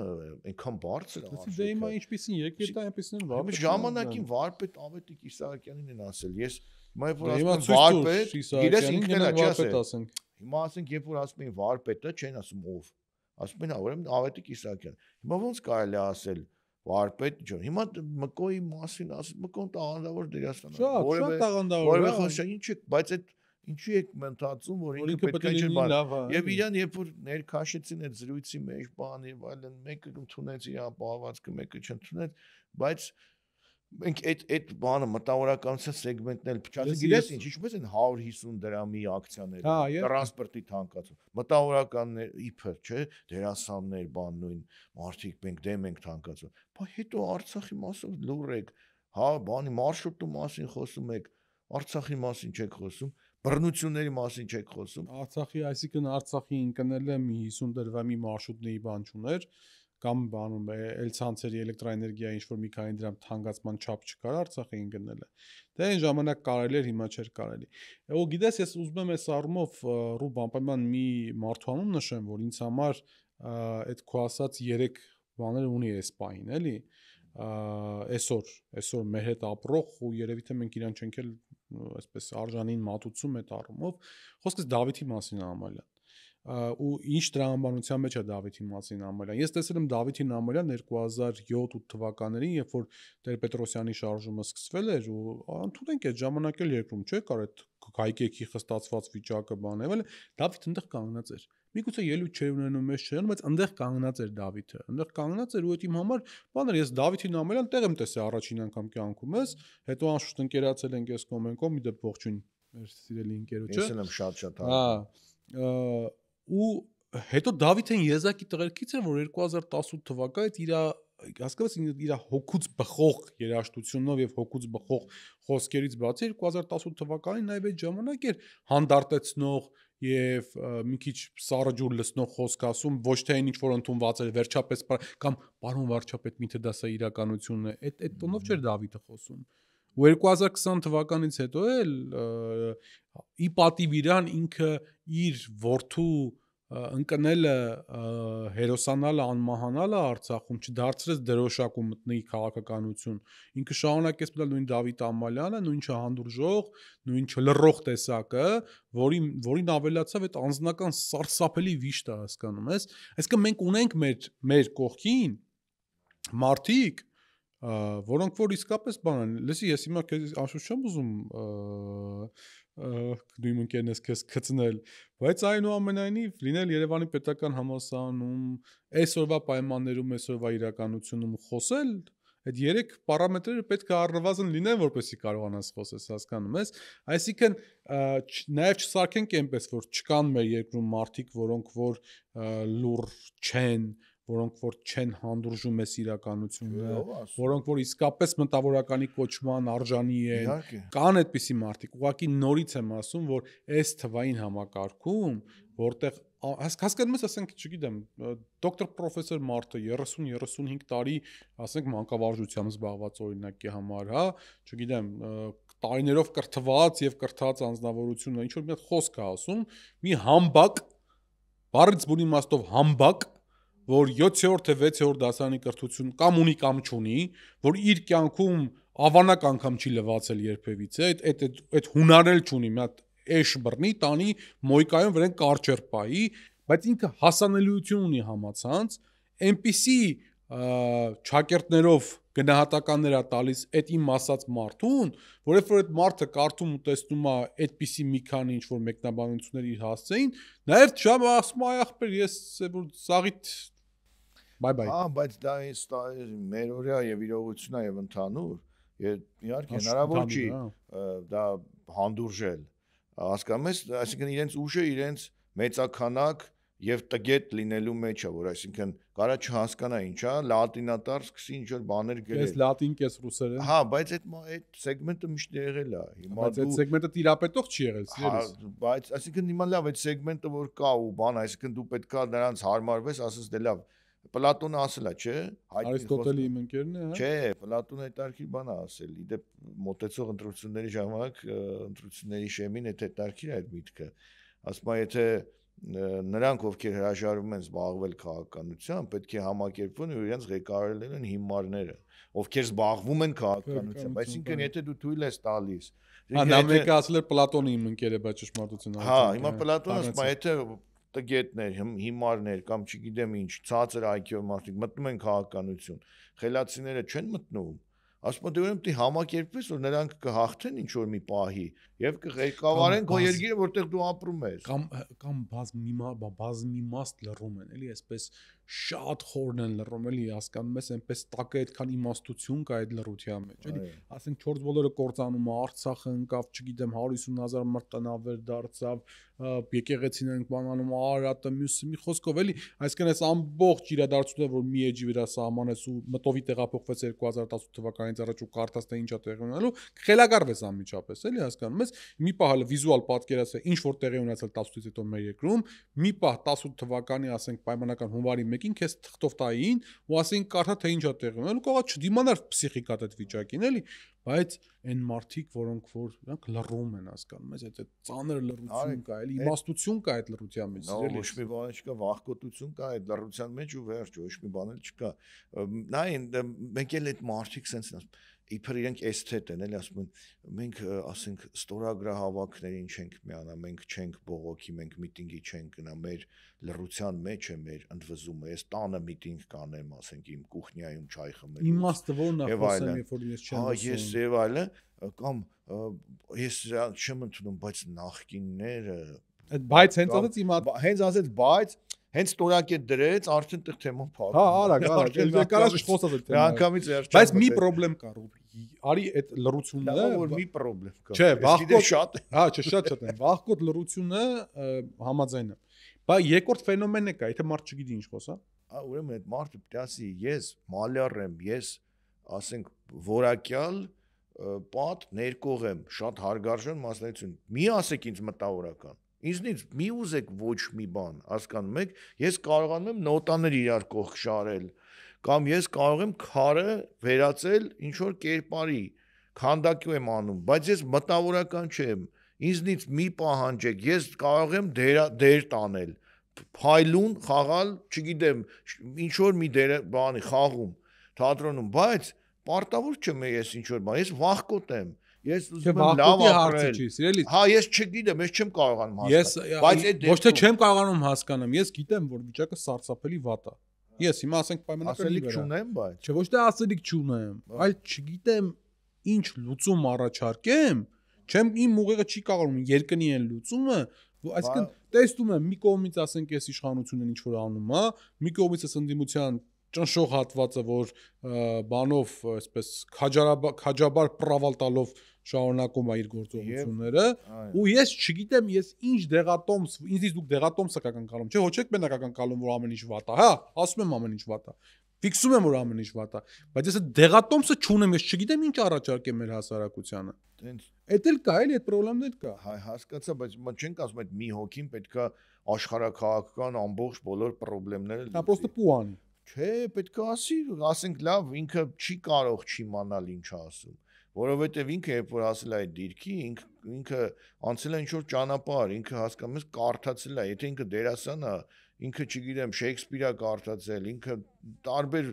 բաներ է տեսել, համամարտկային արժեքների է ծանոթ, ինքը թանգարաններ է գնացել, ինքը նկարներ է տեսել, ինքը աշխարհը մանեկել, ոնց կարող է իր մտահորիզոնը լայնացել է, բայց այդ լայն մտահորիզոնը հիմա դու ոչ մի բան չես կարողանում երկնես, ուրեմն պետքա ասես ես մտավորական էլ չեմ, ես ուղղակի որպես սովորական տուրիստ շրջել եմ աշխարհի օպերաներով, թանգարաններով եւ այլն եւ այլն։ Էդ էլ է բան, այսպես ասած, խուսանավելու մի հատ ձև է, եւ մեկ էլ բանը, այդ որ ասում ես այդ մեծաթիվ մարդիկ կարող մտնեն տակը ինչ որ բաներ գրեն, հիմա մարդկության պատմության մեջ դա միշտ եղել է, բայց մի հատ գիտես ինչ կա, ամենավատը էլի, որ այն ժամանակ, այն այսինքն նույն սովետական ժամանակ, այդ մարդիկ իրենց ներքին բանը շատ մեծ կրթություն կարող չունենան, բայց իրենք ներքին ինչ որ մի զսպող բան կա, որ չկարելի այս հայտնի մարդու ունես, չգիտեմ անվանի մարդու ունես, գիտնականին, այս արվեստագետ չի կարելի ասել, որովհետև ես չեմ կարող իր այդ խոսել, այդ ինքնա զսպող հատկանիշը կար, բայց հիմա դա վերացել է, այս ոնց որ պայթել է այդ բանը, ասում այսով է, ես ամեն ինչ կարող ասեմ, մի հատ հավաքարար կարող ասի, դու լավ չգիտես է Թուրքիան, ես գիտեմ, գիտես, տենց իրական օրինակ կա, էլի, շատ լավ կին է, բայց ասեց, դու ես պրոֆեսորը չգիտի, ես ասեմ քեզ, Էրդողանը սենց կանի, վերջ, այսինքն ես պիտի լսեմ հարգարժան տիկնոջ էլի հարգեմ իրեն, բայց ինքը այլ ոլորտի լավ մասնագետ կամ գիտակ է, բայց ինքը ոչ միայն քո գիտելիքը չի ընդունում, այլ ասում է դու չգիտես, ու ասում է լսի քեզ հիմա ասեմ ոնց է լինելու, հեսա Կարսի պայմանագիրը չեղարկում են Նախիջևանը հետ տան Հայաստանին, всё, հարցերը լուծված է արդեն, ու դու պետքա լստես ու ստիպված այդ ամեն ինչը լսես։ Այն ժամանակ այդ մի վիրավորեք իմ ինտելեկտը։ Այո, այն ժամանակ այդ չկար, եւ այն ժամանակ բոլոր տեղերում տարածված, Երևանում շատ տարածված կար ասացի համար պատասխան տալու բանը։ Եվ ով չէր կարողանում իր ասացի համար պատասխան տալ, այդպեսի հանրային համապատասխան վերաբերմունք էր։ Այո, մի ինչ որ ձևակերպում կար, որը շատ տարածված էր։ Հիմա հասկանում եք կարող են ելնել ամեն ինչ ասել, այդ հիմա արի ապացուցի, որ դա այդպես չի, ապացուցի, որ դու ոզնիչ ես։ Շատ դժվար է դա։ Շատ դժվար, բայց էսա մեր ժամանակները 21-րդ դարը, հեսա դրա համար հիմա եթե սա է խաղի կանոններ, պետքա հիմա ինչ ասես, լրես խոսում էինք հաղորդումը երկու հետո անցելու, բայց այնուամենայնիվ չէ, խոսում էինք հերթական կալանավորման դեպք տեղի ունեցավ, այս անգամ Մասիսի համայնքապետ իմ ընկեր Դավիթ Համբարձումյանին դատարանը ազատազրկել է 6 տարի 3 ամիս ժամկետով։ Այսինքն այո, ժողովրդավարության բաստիոնում հնչում են ծնծղաները այնց։ Եվ վերացրեց գրավը, որպես խափամիջոց կիրառեց կալանք։ Հետաքրքիր է, որ այո, ժողովրդավարական երկրում փաստորեն տես, իհարկե ես Վարդան Ղուկասյանի մեծ պաշտպանը չեմ, բայց այնուամենայնիվ Գյումրու քաղաքապետ, հա, մեկ Փաստորեն Դավիթը, ով նաև impeachment-ի հնարավոր տեխնացու էր երկու Վանաձորի Մամիկոնը, մեր լավ ընկերերի Մամիկոնին հələ process-ը ընթացքի մեջ է։ Ամենայն դե ֆակտո ընտրված մարդուն Հա, հեռացրել։ այսինքն 2 տարի 8 ամիս կալանավորեցին, հիմա դուրս տա, բայց հələ process կա ընթացքի մեջ, սա 3, Ալավերդիում ուրեմն մանդատով մեկին իրենց կողմը քաշեցին Ալավերդու համայնքապետը բանա փոխեցին այսպես 4, բայց կարևորը գիտության տրվող ֆինանսավորումը ավելացել է եւ ակադեմիկոսների կամ գիտնականների մասը կլռեն կասեն մենք չենք զբաղվում, մենք շարունակում ենք գործերի վրա մեր փորձարկումներն անել կամ մենք քաղաքականությամբ չենք զբաղվում, մենք այդ բաներով չենք զբաղվում, այդպես դասական բանա։ Ես համասարում մեկին այդպես ճանաչում եմ, գիտես, դու էլ ես ճանաչում, ուղղակի խնամ եմ անունը չեմ տալիս։ Բոլոր ժամանակների ամենամեծ քծնողներից մեկը։ Նաև քանի որ Վարդան Ղուկասյանը խոսեցիր Գյումրու քաղաքապետ, հա։ Գիտես ինչ, երբ որ մարդուն այդ ասում եմ, լավ, այդ բառը պետք է ասեմ, էլի, այդ որ բան ես ասում, քո ասածը պետք է կարողանաս ապացուցես ու քո քաշով խոսես, էլի, քո բանով, ներուժով։ Այսինքն, եթե տարիքով մարդուն դու ասում ես իկով Վարդանի, դա քո քաշի ասելու բանը չի, դու դա չես վաստակել։ Դու եթե ուղիղ առանց քո պետական պաշտպանության այդ մարդուն տեսնես, դու հաստատ այդ մաս չէիր կարող ասել։ Եվ քո տարիքը չէր ներում։ Բաց բան, մեկնաբանություն տվեց, հիշում ես, այո, մեկնաբանությունը տվեց, այո, բայց հասկանում ես, հիմա հասել այնտեղ։ Դա այդ կոպիտ բառն է, էլի, որ մարդիկ առանց աչոտ տալու, հա, սենց ասեմ, հա, ռուսերեն բառ օգտա, կարող են բոլորին այդ նույն մարդիկ էին Միքայել Աչապայան, ասում պարոն Աչապայան, Բագրատ Սրբազանին, ասում Վազգեն Գալստանյան եւ այդպես շարունակ, բայց ու այդ նույն մարդիկ Վեհապար Հայրապետին ես գիտես ինչ, հա, Վեհապար Հայրապետ, բայց գիտես ինչ, երբ որ նայում եմ, եւ ասում իրենք չեն գիտակցում, թե ինչ են անում։ Մի մասը գիտակցում է, դիրիժորները գիտակցում են, թիրախային ու ինչը, բայց կան, որոնք խոսում են տարբեր պատգամավորներ լինի, կարող է ինչ-որ պաշտոնյա լինի, կարող չի։ Դեմքից երևում է, որ ինքը չի հասկանում ինչի մասին է խոսում։ Անհաղորդը։ Ես, այսինքն ասում եմ, այս մարդու տեքստը տվել են, եւ ինքը ասենք սենց անգիրարած շուտ ասելու պես, ուրեմն ցենը, սենց ախր չեք հասկանում ինչի մասին եք խոսում։ Ու ինչ է թեման։ Ուղղակի տենց ինչ-որ պետքա, որ ոչ թե մի հոգի կպնի Սրբազանին, այլ 50 հոգի, այ դուք այդ 50-ից մեկն եք, բայց դուք չեք գիտակցում ինչի մասին եք խոսում եւ ձեր խոսացածը չեք բանում։ Իսկ ուզում եմ հասկանամ, թե ինչ արժեքներով երկիր են այս մարդիկ պատկերացնում իրենց երեխաների համար։ Ես անկեղծ շատ եմ ուզում, կբեմ, որ իմ երեխաները մեր երկրում մեծանան։ Շատ եմ ուզում, էլի, եթե իմ ամենամղձավանջ երազներից մեկն է, որ իմ երեխաները իմ երկրում չմեծանան։ Իմ երկրում մեծանան, ինպես պարբանում ունենան, ուսանողություն ունենան, ինպես երիտասարդություն ունենան, սիրվեն, չգիտեմ, տղեսկռիվանի, բարիշի ընկերներ ձեռք բերի, արժեքներ ունենա, այդ ամեն ինչը ես շատ եմ ուզում, էլի հասկանում ես, նույն աղջկաս պարագայում լավ կրթություն ստանա, այստեղ պիտանի մար դառնա, դու քո երկու զավակների համար ես նույն բանը ուզում։ Արա ես ուզում հասկանամ, այս մարդիկ ինչ որակի եւ ինչ արժեքների երկիր են պատկերացնում։ Են գիտակցում իրենք ուր են գնում։ Իրենք օրվա բանով, ասենք թմրամոլի բան, օրվա, այսինքն ամբիոնով խոսելու, քննադատելու, քանի դեռ իշխանությունը իրենք են ու նայի օրվա թեմային վերադառնալով բռնապետությունները որ երկու հանգամանքներն են, որ սնում են բռնապետությունը ու կայացնում են բռնապետությունը, ուժայինները, որոնք անօրինական հրամաններ են անում, ինչը մենք հիմա տեսնում ենք, եւ մտավորականությունը, որը լռում է։ Այսինքն հակադրության բացակայություն։ Իհարկե, լռող մտավորականները, մտավորականության այդ արվեստագետների գիտնականներ սանում է բռնապետություն։ Դե ասած սկզբից եկան հрьяաների հետևից, ես լռեցի, որովհետև հрья եմ, հետո եկան կոմունիստների հետևից, ես լռեցի, որովհետև կոմունիստ եմ, ուրիշ չեմ, հետո չգիտեմ ինչ եւ այլն, հետո եկան իմ հետևից, այլևս խոսող էլ չկա, որովհետև մենակ էի մնացել։ Այո, եւ երբ որ հիմա այս սեգմենտները լռում են, իրենք դրանով սնում են բռնապետությունը ծաղկում է իրենց շնորհիվ, իսկ դու մի քիչ առաջ ընդդիմության ասցիր բազմաթիվ ընդդիմության մի հատված, մեծ հատված, բազմաթիվ անհաջողություններ, այդ ընդդիմությունն էլ այս ընթացքում բանանեց, օգնեց, որպեսզի այս մարդիկ կայանան իրենց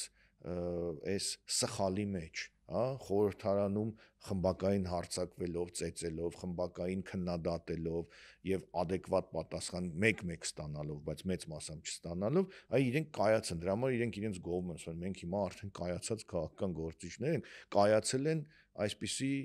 իրավիճակի այսպիսի թույլ հակազդեցության կամ երբեմն հակազդեցության բացակայության հետևանք։ Խոսեք, պարոնայք, խոսեք, որովհետև վաղը ուշ է լինելու արդեն։ Իսկ միգուցե վաղն արդեն այսօր է։ Իսկ միգուցե վաղն արդեն այսօր է։ Մեր հաղորդումը շաբաթօրն հեռարձակվելու, հաջորդ օրը տեղի ունելու մի իրադարձություն, որը հերթական կարմիր գիծներ ունելու եւ հերթական ջրբաժաններ ցավոք լինելու այլևս հավատավոր քրիստոնյաների մեջ ես չգիտեմ այս պարագայում աշուշտ ես չի որ առաջինը պիտի ասեմ, բայց իսկապես աղոթում եմ, որ գոնե եկեղեցուն ներսում էս խնդիրը, այսինքն գոնե եկեղեցին սրանք չբաժանեն, ասենց ասեմ, էլի։ Արեք, բայց մի հատ արի անկեղծ լինելու համար էլի, ասենք։ Մտավորականները, որոնք լռում են արվեստագետները, այսպես ասած, եւ իշխանությունների այս բռնություններից հետո նրանց հետ շփվում են, չգիտեմ, նրանց ողջունում են եւ այլն, ոտքի են կանգնում։ Հիմա ինչով են նրանցից տարբերվում այն հոգեվորականները, ավելին սրբազանները, որոնք այն պարագայում, երբ իրենց հոգևոր հույրը վեհապառին դիմում են ավազանի անունով ու վիրավորում են, իրենց եղբայրներին բանտարկում են, ինչով են տարբերվում, երբ որ նրանք գնում ու այս իշխանությունների ներկայացուցիչների հետ շփվում են, մասնակցում են արարողությունների եւ այսպես շարունակ։ Ես կարծում եմ ոչ մի բանով էլ չեն տարբերվում, նման օրինակներ կան եւ հակառակը կարող եմ ասել։ Այս քաղաքական թիմը հիմա իշխող, հա, իրեն այդպեսի բան թույլ կտա, դու պատկերացնում ես այս թիմի կարկառուն որևէ դեմք չէ, անձանցից մեկը այս իրավիճակում հանրային պատկերացնում ես գնա ու շփվի եւ ջերմ, ասենք, մասնակցի արշակ սրբազանի ինչ որ մի կազմակերպություն կամ Հովնան սրբազանի կամ գնա Հովնան սրբազանի կամ գնա Միքայել սրբազանի կամ Բագրատ սրբազանի այցելության, չէ, այսինքն ինչ որ ստանդարտ բանի պատկերացնում չեն անի SMS կստանան միջակայք չեն անի, իրենք կուռ են, իսկ սրբազանները հաշտ են, որոշ սրբազան, որ իրենց եղբայրները հիմա բանտում են, իսկ վեհապառին էլ այսպես սպառնում են տարբեր այլ բաներ։ Իրականում սա ինչով տարբեր, ես չեմ տարբեր։ Ես վստահ եմ, որ այս ամեն ինչը Քրիստոսի եկեղեցին չի պարտվելու։ Իհարկե չի պարտվելու։ Տիրոջ եկեղեցին չի պարտվելու։ Ես վստահ եմ, որ այս ամեն ինչը կարգավորվելու է, այս ամեն ինչը իրագործողները մի խոսքով հիմա չեմ ուզում բանդակուշակություններով ու անեցներով զբաղվեմ, հարցը դա չի, բայց սա նաև այս հալածանքները հնարավորությունն է հայառաքելական եկեղեցու համար որոշակի որդիական խոնարհությամբ մեզ ամեն ինչը ասում անշուշտ, բայց որոշակի նորոգության, վերաիմաստավորման, վերակազմակերպման, վերաընձյուղվելու, դեպի ժողովուրդ բացվելու, որովհետև երբ որ դու հանդարտ պայմաններում ես գործում իբրև եկեղեցի, ցավոք շատ դեպքերում վերածվում ես որոշակի նաև վարչական միավորի, այսինքն կոմֆորտը քեզ, հա, այսինքն պետության մեջ կա, չգիտեմ, դատախազություն, քաղաքաշինության մինիստրություն, ես իմ չգիտեմ ինչ որ այլ բաներ, մեկ էլ ձեռի հետ ասենք, հա, տենց ինչ որ վարչական միավոր, որը շատ վատ է եկեղեցու համար, ընդհակառակը ես որպես հավատավոր զավակ, կրկին եմ ասում, որդիական խոնարհությամբ եմ ասում, կարծում եմ, որ եկեղեցին պետքա պրոակտիվ լինի, բացվող լինի, հոգևորականները ավելի ակտիվ պետք է լինեն իրենց հոգևոր գործում, հոգևոր դաստիարակության հարցում, հոգևոր առաքելության հարցում, ուստի ենթադրում եմ, քանի որ հոգևորականից ավելի պատրաստված տեսակ չկա զրկանքներ կրելու առումով վկան Բագրատ arczepiskopos-ը, Միքայել arczepiskopos-ը, հա, երկուսի պարագայում եմ հատուկ ուզում շեշտել։ Իրենք միշտ ավելի պատրաստված են զրկանքների, քան թե մենք սովորական աշխարհականներս։ Ուստի եւ կարծում եմ, որ եկեղեցին նաեւ այս զրկանքները իբրև նվեր պետք է անցալի սեփական նորոգության համար։ Արեք, ես կարծում եմ իհարկե այն խոսքը չկա չարիք առանց բարիքի։ Ես ենթադրում եմ, որ չարիքը նաև որոշակի քո ասած բարի բանի սկիզբ կարող է դառնալ, չարիքի հաղթահարումը նկատի ունեմ, եւ երկրորդը կարծում եմ, որ եթե մենք հիմա խոսում ենք որ մտավորականությունը պետք է բյուրեղանա եւ առանձնանա արվեստագետների այդ մեծ գիտնականների Պլեադայից եւ մի քանիսը այլ աստղաբույլերն, այնպես էլ այս տենդենսը պետք է տարածվի եկեղեցում եւ հատկապես բարձրաստիճան հոգեվորականների պարագայում այս զտման մեխանիզմները, այս իրոք հոգեվորական կոչվելու, այսինքն այլի էս գիտելիքը, խիզախությունը, ազատությունը պետք է լինի, ինչով ազատություն, խիզախություն։ Այո, ինչով հարուստ են Այսի արի նոր բան անենք, մասոնական օջակ սարքենք, օրինակ կա, չէ, ազատություն, եղբայրություն, հավասարություն, հիմա մենք առաջարկենք իմացություն, ազատություն եւ խիզախություն, հա։ Այդ դրանցով հարուստ են այդ հայտնի հոգեվորական ոչ միայն Միքայել եւ Բագրատ Սրբազանները, այլև բազմաթիվ այլ հոգեվորականներ, բայց մյուսները եթե այդպես չեն, նրանք ընդհանուր պատկերն են նաեւ որոշակի օրենս տվերում, նրանք ովքեր շատ են տրված նյութին, կարող են ինչ որ մի պահի հրաժարվել ի վերջո հանրային հոգևոր ծառայությունից եւ գնան վայելեն իրենց նյութը, եթե իրենց համար այդ նյութն է կարևորը, հա, նյութականը, կենցաղայինն է կարևորը եւ այս ստատիկ վիճակը, որ գիտեք ոչ մի բան չասենք, լռենք, կանցնի, մենք շարունակենք մեր գործը եւ այլն, դա վերջն է գալիս, այսինքն չի լինի այսպես, չի լինի, որ մի կողմից մի սրբազանին բանտում պահեն, մյուս սրբազանը գնա մասնակցի ինչ-որ միջոցառմանը, այն մյուս երրորդ սրբազանն էլ գա Կիլիկիո կաթոլիկոսի օրհնությունը բերի։ Հետո ասեցին իհարկե ինչ-որ մի քիչ դա այդքան էլ այդպես չի, բայց այնուամենայնիվ մենք վիզուալ պատկերը տեսնում ենք, մենք տեսնում ենք սրբազան հանդիպում իշխանության ներկայացուցիչների հետ, որոնք բանտարկել են